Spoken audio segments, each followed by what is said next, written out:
welcome back to my channel. I want to take this moment to thank my subscribers, to thank those who are watching my videos, and tell you I appreciate all that you are doing for my channel. Today, I want us to make a video on the ways in which you can save your sexless marriage. So, many people in marriages where they experience lack of sex, or they don't feel like opening up to their partner sexually, or their partners don't open up to them sexually, or even want to be sexual with them. So your marriage becomes dormant sexually. Now, this video is going to help you get or save your sexless marriage. If you're that couple where you don't have intimacy, or you don't have sexual intercourse in your marriage, in your relationship, and you're asking yourself the question, how can we save or solve this problem? I have good news for you. This video is for you.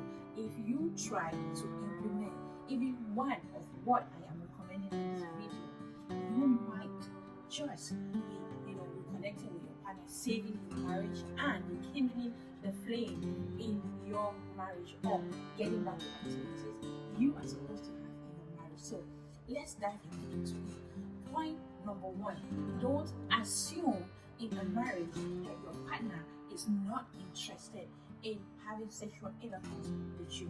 Why do I bring up this point? Okay, we get busy with our daily activities, we get busy with work, kids, and all of that, and you will sit and think that my partner is maybe tired, maybe caught up with work, maybe we give ourselves the maybe. But what you could simply do is initiate a conversation with your partner and ask them the state of mind they are in, and ask them what they would like to do, or what you intend to do with them. Yes, I know that some of my ladies are very, very shy when it comes to initiating sexual intercourse talk with their partners. But guess what? You are married, and it's part of your marital duties and marital rights to get your sexual pleasures from your partner. So, if you are sitting and assuming that your partner is not interested in having sexual intercourse with you at that time, you may not know. Maybe they are thinking the same way. So people should stop diving into conclusions. People should stop just thinking for their partners. Rather than picking for your partner, have that conversation with your partner, and you will know what state of mind they are in. You will know what they want to do, and they will tell you verbally to yourself, to your face, if they want or they don't want to have sexual intercourse with you. That way you know what you're dealing with. Point number two: acknowledge every sexual resentment or issues you have with your partner. For example, if in case you engage the conversation and your partner tells you, not today, not right now, I am not in the mood, guess what? Don't just shut off. Don't just, get tuned out. Ask them why they don't want it at that moment. What is going on? If there is anything they've done wrong, if there's anything they are hiding, because most of the time, when your partner tells you not right now, or I'm not in the mood, most of us are always upset about something. Most of us are keeping something which is irritating us, or maybe one of the styles you use during your sexual intercourse is not their favorite, or they don't like it, and they cannot tell you that they don't like it. But if you engage that conversation, if you get talking with them, you might just find out that you have told your partner, or you are unraveling the hidden secret, or the hidden reasons why they don't want to engage in sexual intercourse with you at that moment. Point number three: schedule sexual intercourse. We get busy with scheduling kids, day-to-day activities, scheduling work for yourself and work for others in the office. You are so good at scheduling everything that has to do with your life, your family. But one thing we won't fall short of is scheduling time to have sexual pleasure with our partner. If that be the case, if you guys have gotten lost in your day-to-day activities and you don't have time for each other sexually, now what you can do to get yourself back into that route is start scheduling your sexual intimacy time for yourself, the me time for you and your partner. So it becomes a time where you guys maybe lay in bed, maybe you guys are in a bathtub. Just create a scenario where it's going to lead to you guys getting sexually active, or sexually back to root. Yes, my dear people, just schedule yourself. Point number four is talk about your fantasies. I made a videos about the various fantasies that people can try it out in their relationships. Yes, people have fantasies, people have things that they fantasize doing in marriages or in relationship, but what they don't do is never talk about it with their partner, and they just want to try it. Let me tell you something. If you want to try something that somebody has no knowledge about, it seems weird, it seems bad, it seems offensive to that person. But if you guys had a prior conversation, if you guys talked about it before, then guess what? That person is aware of what you are intending to do or what you want to do, and it might become their fantasy. It might be something they did not know, but when they get to know it, they might find pleasure doing it with you. So don't just go into the bedroom, don't just during sexual intercourse with your partner and just introduce things that you are thinking are your fantasies, but you don't know if it's theirs.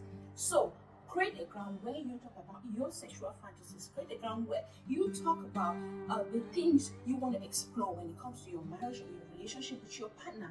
It is not a one-man win thing. It's a two-way thing. You and someone are in this relationship, and you don't just want to, surprise them with things. You don't just want to throw things to them during sexual intercourse. You want them to be aware of the things that you try to do. Now, point number 4, walk around your sexual dysfunctions. When we talk about sexual dysfunctions, we have like erectile dysfunction, premature ejaculation, vaginal dryness. Those are some of the things that has to be do with dysfunctions in marriages or in relationships. But now, when people face these problems, they don't talk about it, they shy away from it. There are ways in which you can walk around this. There are things you can do now to come off these dysfunctions. For a woman who has a vaginal dryness, there are lubricants you can use to, get yourself ready for it. Because guess what? If a man wants to get sexual intercourse with you and you are not ready, guess what? They feel like your mind is somewhere else or you are not ready for them. But guess if it's just a problem you are facing and your partner does not know. A man who has erectile dysfunction, if you don't discuss the problems with your partner and find solutions, guess what? They start calling you a 1-minute man, and they start not feeling, attractive, or even wanting to get, sexual intercourse with you, and it leads to death of sexual intercourse in that marriage. Your marriage gradually becomes sexless, and you be asking yourself, my partner is no attractive to me. She's not giving me the cooking because you are not making her enjoy the cooking. So walk around some of these sexual dysfunctions you face in your marriage. It might be the man, it might be the woman. Sexual dysfunctions are not only male-based. They are both men and women. Women have vaginal dryness, infections that might make them resentment. They might, certain positions. There are a lot of things that might make a woman not even want to indulge in sexual intercourse with her partner. But when you have these reasons, talk about them with your partner. Point number 6, get out of your head and get in your body. What do I mean by that? We are so caught up by our daily activities that when we get home, we are still at work. So our minds are still at work, not at home. Now, when you are getting off work, when you are getting off that busy business you are doing, and you are driving home, start thinking about home. Start thinking about the things you have to do home. Start thinking about your partner. That way, you are leaving work at work, and you're driving home to leave home at home. That way, you will start seeing your partner. You acknowledge your partner. You will see them. Even some men, they come out, or some women, they come when their husbands have dressed, baked, sprayed perfume. Some women have worn sexy lingerie, but guess what? You don't notice your partner. And the fact that you don't notice your partner doing all of that make them stop putting that effort to even show you what they are doing, to even show you how they are putting an effort towards your sexual intercourse in that marriage. So get out of your head and start getting into your body. Point number 8. Stop worrying about orgasm.